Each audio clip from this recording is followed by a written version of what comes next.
Chapitre 5. Les voies du temps. De retour dans leurs appartements privés, les immortels discutèrent longuement de la proposition du roi. La source de Valdemar représentait un pouvoir immense, mais aussi un risque incommensurable. Helga et Seji, plus pragmatiques, voyaient dans cette offre une opportunité de comprendre et peut-être de maîtriser le temps.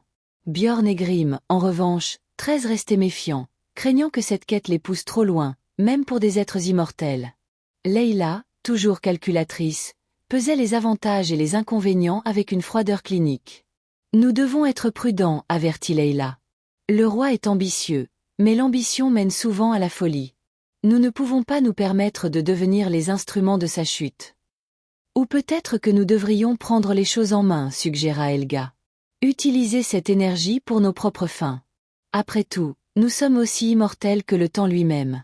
Pourquoi ne pas le façonner selon nos désirs? Parce que jouer avec le temps est un jeu dangereux, intervint Seji. Même pour nous.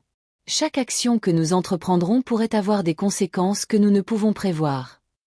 Björn, toujours le guerrier pragmatique, se tourna vers Grim. Peu importe les conséquences, nous devons rester unis. Si nous décidons de poursuivre cette quête, nous le ferons ensemble, comme nous l'avons toujours fait. Grim hocha la tête.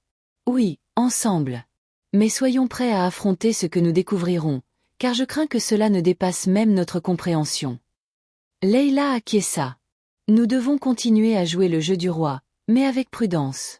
Et si nous découvrons que ce pouvoir est trop dangereux, alors nous devrons être prêts à l'arrêter, quel qu'en soit le prix. La décision prise, les immortels se préparèrent pour la prochaine étape de leur quête. Ils savaient que leur rencontre avec la source de Valdemar n'était que le début d'une série d'épreuves qui les confronteraient à leur propre nature, à leur immortalité, et au mystère du temps. Et tandis que les ombres de la nuit enveloppaient la citadelle du roi Adalric, une question persistait dans l'esprit de chacun. Pouvait-il vraiment manipuler le temps, ou était-il eux-mêmes manipulés par des forces bien au-delà de leur contrôle?